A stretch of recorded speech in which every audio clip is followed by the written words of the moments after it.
सह्याद्रीच्या कुशीत निसर्ग सौंदर्य आणि अध्यात्माचं सुरेख संगम म्हणजे जरंडेश्वर. नमस्कार मंडळी, आज आम्ही हणीला घेऊन आलोय जरंडेश्वरला. विशेष म्हणजे आज आम्ही हणीची शाळा बुडवून तिला घेऊन आलोय. कारण आम्हा दोघांनाही वाटतं शाळेत न शिकवता येणाऱ्या गोष्टी निसर्ग आपल्याला सहज शिकवतो.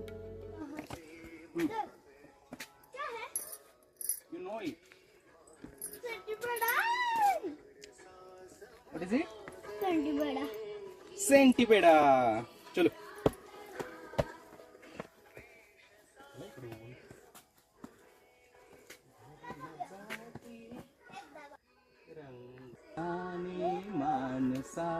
एक एक पायरी चढताना तिच्या डोळ्यात कुतूहल दिसत होतं आणि प्रश्नमंजुषा तर निरंतर चालूच होती. बाबा हे असं का, बाबा ते तसं का. ट्रेक कठीण होता.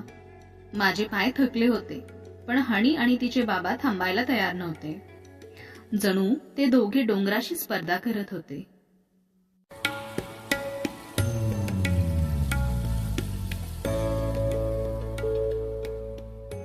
ती फक्त डोंगर चढत नव्हती, ती अनुभव आणि निसर्गातलं ज्ञान गोळा करत होती. प्रत्येक झाड, पक्षी, मातीतील गांडूळ, गोम आणि कोळ्याचं जाळं बघून अनुभव घेत होती. काय येते ते बाबांकडे जा.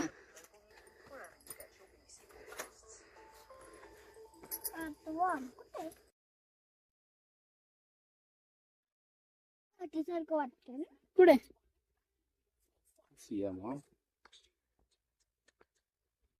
अरे बापरे, दिसत पण नाहीये तो.